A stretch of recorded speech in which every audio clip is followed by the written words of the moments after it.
बिस्मिल्लाहिर्रहमानिर्रहीम। अस्सलाम वालेकुम बच्चों, कैसे हैं आप सब? उम्मीद है आप सब खैर खैरियत से होंगे। आज के सबक की जानिब बढ़ते हैं। हमारा आज का सबक नंबर 7 आराम व सुकून है, जिसके मुसन्निफ़ इम्तियाज़ अली ताज का आज हम जो है तारुफ़ उस पर गुफ्तगू करेंगे। हमारे इस वक्त जो सिलेबस है उसका 7वां हफ्ता चल रहा है और इस सबक नंबर 7 का पहला दिन है। तो आइए शुरू करते हैं। तो इम्तियाज़ अली ताज जो हैं, सबसे पहले तो इनका सन्ने पैदाइश आप देख लीजिए, सन 1900 सन्ने पैदाइश, सन्ने वफ़ात 1970 है। और आज के बेटे इस तारुफ़ का जो मकसद है हमारा उसको पढ़ने का, वो ये है कि आप मुसन्निफ़ के यानी इम्तियाज़ अली ताज के जो मुख्तसर से हालात ज़िंदगी हैं और उनका जो उसलूब बयां है उससे हम आगाह हों।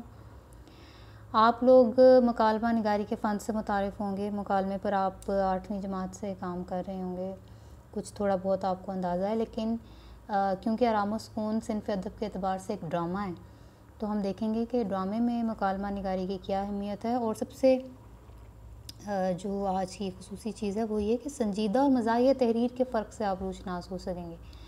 अभी तक आपने पीछे जितनी तहरीरें पढ़ी हैं वो कमोबेश तमाम की तमाम संजीदा थी। ये आपके किताब के पहला जो ड्रामा है ये मज़ाहिया ड्रामा है। अभी इसके बाद जो आप अगला ड्रामा पढ़ेंगे ना, लहू और कालीन, वो भी बहुत संजीदा तहरीर है। तो आप ये देखेंगे कि संजीदा और मज़ाहिया तहरीर में क्या फ़र्क होता है। तो बेटा ये शुरू करते हैं। अच्छा, इस चीज़ से मैं हमेशा आपको जो है ना, वो पहले भी मैंने आपको बताया, हम हमेशा ये कहते हैं कि तारुफ़ को आप 3 हिस्सों में तकसीम कर सकते हैं। उसके आप मुसन्निफ़ या किसी भी शायर के आपने हालात ज़िंदगी जो हैं वो देखने हैं कि कैसे उसके हालात हैं। फिर आप उसके उसलूब की तरफ आ जाते हैं और उसके बाद आप इसकी तसनीफ़ की जानिब। तो इम्तियाज़ अली ताज के जो हालात ज़िंदगी हैं उसके जो अहम निकात हैं या ऐसी चीज़ें जो आपके लिए याद करने के लायक हैं, आप उनको यहाँ पर अपने किताब के सफ़े पर अंडरलाइन भी करते जाएंगे। हम उसको डिस्कस करते हैं। अच्छा जी, इम्तियाज़ अली ताज के जो हालात ज़िंदगी हैं इसमें एक तो इनकी पैदाइश आपने सन देख लिया, सन 1900 पैदाइश, 1970 वफ़ात। फिर ये कि लाहौर में पैदा हुए। वालिद का नाम था मौलवी मुमताज़ अली। उनके बारे में ये याद रखने के लायक बात है कि उनको ख़िताब दिया गया था उनके वालिद को शम्सुल उलमा का। ठीक है, सेंट्रल मॉडल जो स्कूल है लाहौर का, वहाँ से पढ़े, गवर्नमेंट कॉलेज लाहौर से तालीम, फिर उसके बाद कॉलेज उन्होंने वो उस कॉलेज में चले गए। फिर एक चीज़ और याद रखने के लायक है कि ज़माने तालिब इल्म में जब ये गवर्नमेंट कॉलेज में पढ़ते थे तो जो मुनफरिद अंग्रेज़ी ड्रामे होते थे ना, उनके उर्दू ज़बान में तर्जुमे करते थे और फिर उसको स्टेज पर पेश भी करते थे। ये इस चीज़ ने इनका ड्रामा निगारी की तरफ आप देखें ना कि उनकी तवज्जो थी शुरू से ही, ज़माने तालिब इल्म से ही, और तराजुम कर कर के उनका तजुर्बा जो है वो भी बढ़ गया था कि ड्रामे को किस तरह से होना चाहिए, किस तरह से, फिर बाकायदा उसको स्टेज पर पेश भी जो है ना वो करवाते थे। अच्छा, 1932 में इन्होंने अपना उर्दू ज़ुबान व अदब का बहुत मकबूल ड्रामा अनारकली लिखा। ये आपको बेटा उसमें MCQs में भी आ जाता है। ठीक है, तो आपने ना इसका बड़ा ध्यान करना है। अनारकली ड्रामा 1932 में लिखा इम्तियाज़ अली ताज ने। फिर इनका एक मज़ाहिया स्केच बड़ा मशहूर जो है ना वो मशहूर हुआ, वो चचा छक्कन के नाम से। आप की छोटी क्लासेस में चचा छक्कन ने केले खरीदे और इस तरह के इस तरह की बहुत सारी उनकी स्केचेज़ हैं, वो आपके सिलेबस में पहले भी आप पढ़ चुके होंगे। अच्छा जी, ड्रामा और स्केच के अलावा ये बड़े मशहूर रिसाले थे तहज़ीब निस्वां, और ये ख़वातीन का रिसाला है, और जो फूल है ये बच्चों का रिसाला है। कुछ बच्चे जो अभी भी इसको ख़रीदते होंगे, पढ़ते होंगे, वो जानते हैं। तो इन रिसालों के मुदीर आपको पता है, एडिटर वो रहे। फिर रेडियो प्रोग्राम जो है ना ये किया करते थे, उसका नाम था पाकिस्तान हमारा है। फिर इन्होंने बहुत सारे ड्रामे और फीचर्स रेडियो के लिए भी लिखे, बहुत सारी फ़िल्मी कहानियाँ इन्होंने लिखी। अच्छा, इसके अलावा मजलिस तरक्की अदब लाहौर का एक अदबी इदारा है, बहुत मशहूर और मकबूल, उसके सेक्रेटरी रहे। अच्छा, अप्रैल 1970 में इम्तियाज़ अली ताज को किसी नामालूम शख्स ने कत्ल कर दिया। तो ये इनके मुख्तसर हालात ज़िंदगी हैं। अब हम इनके उसलूब की तरफ चलते हैं। अच्छा जी, हालात ज़िंदगी के बाद हम तारुफ़ के अगले हिस्से की जानिब बढ़ेंगे जो है उनके उसलूब का। अब उनके उसलूब की जो बुनियादी जो खूबियाँ हैं ना, वो यहाँ मैंने आपको बताई हैं। तो लिसानी खूबियाँ, लिसान ज़ुबान को कहते हैं। ज़ुबान इम्तियाज़ अली ताज की तहरीर जो हैं जितनी भी, उनकी बड़ी सादा बेतकल्लुफ़ है। अल्फाज बड़ी खूबसूरती से इस्तेमाल करते हैं। मामूली अल्फाज को भी इतना अच्छे तरीके से इस्तेमाल करते हैं क्योंकि जो कारी है, यानी जो पढ़ने वाला है, उसके जहन पर बड़ा खूबसूरत असर, उसका गहरा असर पड़ता है। और उनके जो ड्रामों की ज़ुबान सलीस और रवां है। सलीस कहते हैं सादा, रवां के जैसे आप एक रवानी है, उसमें वो चलते जा रहे हैं उनके मुकालमे और आप पढ़ते जा रहे हैं। अभी जब आप आराम सुकून पढ़ेंगे तो आपको इस चीज़ का एहसास होगा कि कितना सादा उन्होंने लिखे हैं अल्फाज, और कितना उसमें गहराई के साथ जो बात कहना चाहते हैं वो उन्होंने आपको बता दिया। फिर किरदारों की तख्लीक। अच्छा, इम्तियाज़ अली ताज के जो किरदार हैं, अब आपको भी मैंने पीछे बताया कि उनका ड्रामा अनारकली एक लाजवाल किरदार उर्दू अदब में बन गया, ठीक है ना। क्या वजह क्या थी कि उन्होंने इतनी फ़नी महारत के साथ, इतनी कारीगरी के साथ उसको तख्लीक किया है कि वो आपको, वो कठपुतली, वो आपको चलते फिरते किरदार लगते हैं। अभी आप ये जब आराम सुकून पढ़ेंगे तो आपको इसमें जो मियाँ बीवी का किरदार है वो आपको ऐसे लगेंगे कि जैसे किसी इर्द गिर्द के घर में आप इनको पहले से देख चुके हैं, जैसे इस तरह के हालात से आप वाकिफ़ हैं। तो ये उनकी महारत है कि वो बड़े नफ्सियाती तज्ज़िये के साथ आपको अपने किरदार को आगे बढ़ाते हैं और उनके किरदार बड़े जानदार, ज़िंदा, हरकत करते हुए महसूस होते हैं। अच्छा, फिर उसके बाद एक चीज़ बेटा, मकालमा निगारी है। ड्रामा नाम ही मकालमों का है। अब इम्तियाज़ अली ताज के जो ड्रामे हैं उसमें आपको चुस्ती, बर्जिस्तगी और बेसाख्तगी मिलेगी, यानी मौके की मुनासबत से जो बात जिस किरदार ने करनी है वो आपको उसी के मुताबिक उसको लिखे हुए ऐसे मुकालमे मिलेंगे। और आपने ये बात याद रखनी है कि किसी ड्रामे की जो कामयाबी का दारोमदार है उसके मुकालमों पर होता है।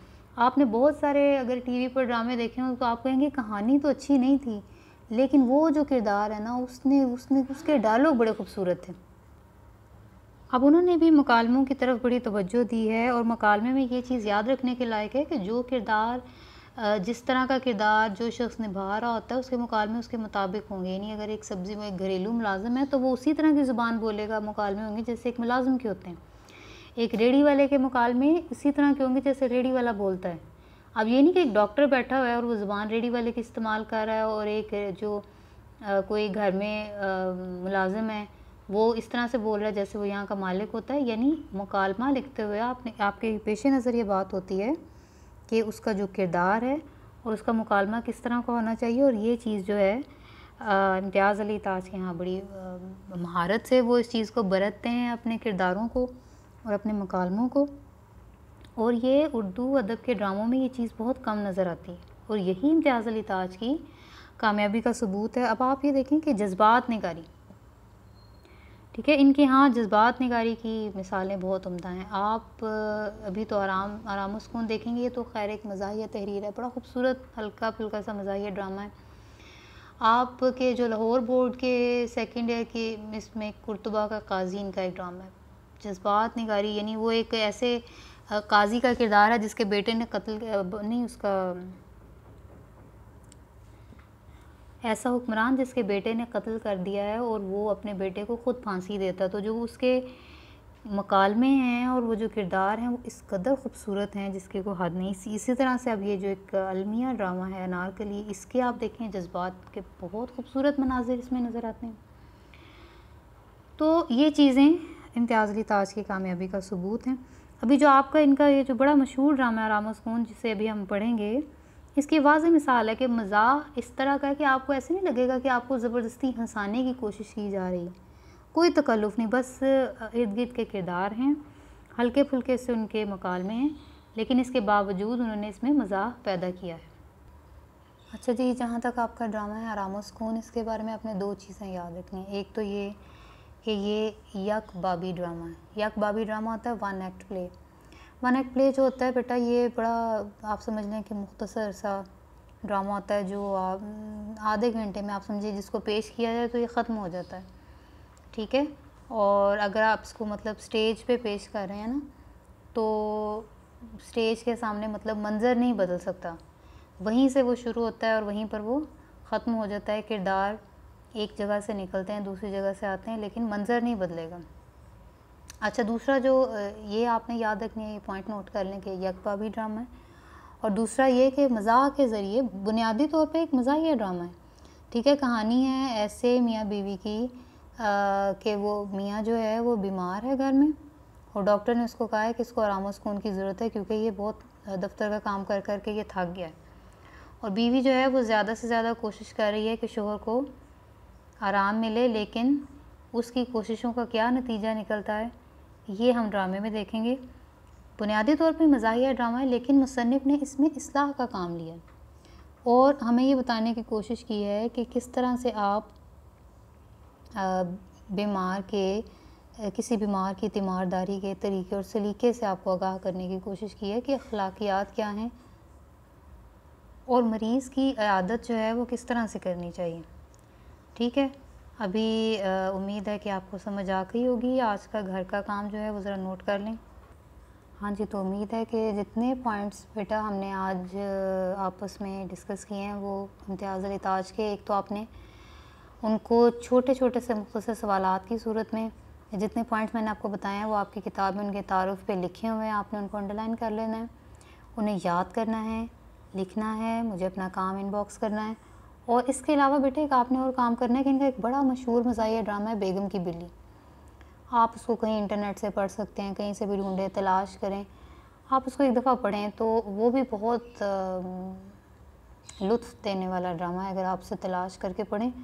तो ये आपका आज का काम है। इंशाल्लाह ताला आपसे अगले सबक में, अगले लेक्चर में मुलाकात होगी। तब तक के लिए फ़ी अमान अल्लाह, अल्लाह हाफ़िज़।